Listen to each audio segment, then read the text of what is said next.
Sa lalawigan sa Bohol, mga kaso sa dengue misaka. Anang report ni Chona Carion.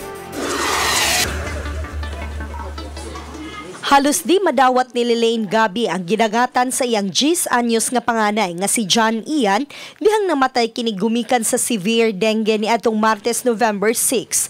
Asoy ni Lelaine nga gihilantan ang bata ni atong November 2 ug gidala kini sa ospital. Apan gumikan kay kuwang sa kwarta ug puno ang ospital tungod sa kadaghang na-admit sa sakit ka dengue. Gidala na lang nila pauli ang bata ug planong ibalik pagka-Lunes. Dihang mibalik na sila sa ospital, grabe na ang gibati ni John Ian o gibawian na gyud kini sa kinabuhi.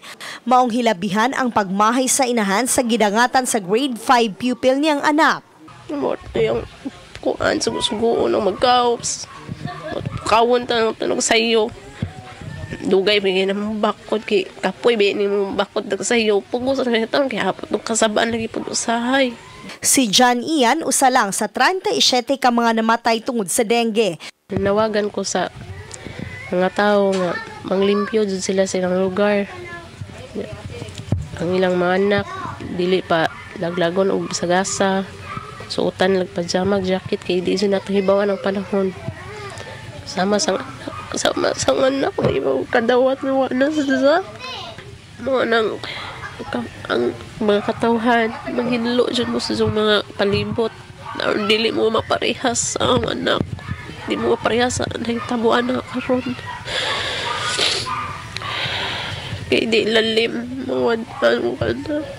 Suma sa Department of Health, miabot na sa 2,057 ang natalang kaso sa dengue dito sa Bohol ug 37 ang namatay sukad niadtong Enero hangtod November 8, 2018.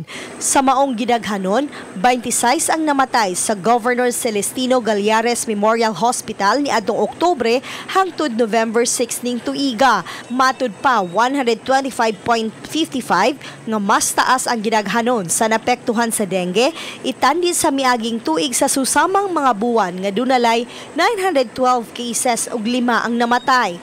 Nag-una ang Tagbilaran City nga adunay 278 cases, sunod ang Dawis nga may 198 cases, Loon nga may 125 cases, Trinidad nga dunay 119 cases ug Cortes nga dunay 90 cases.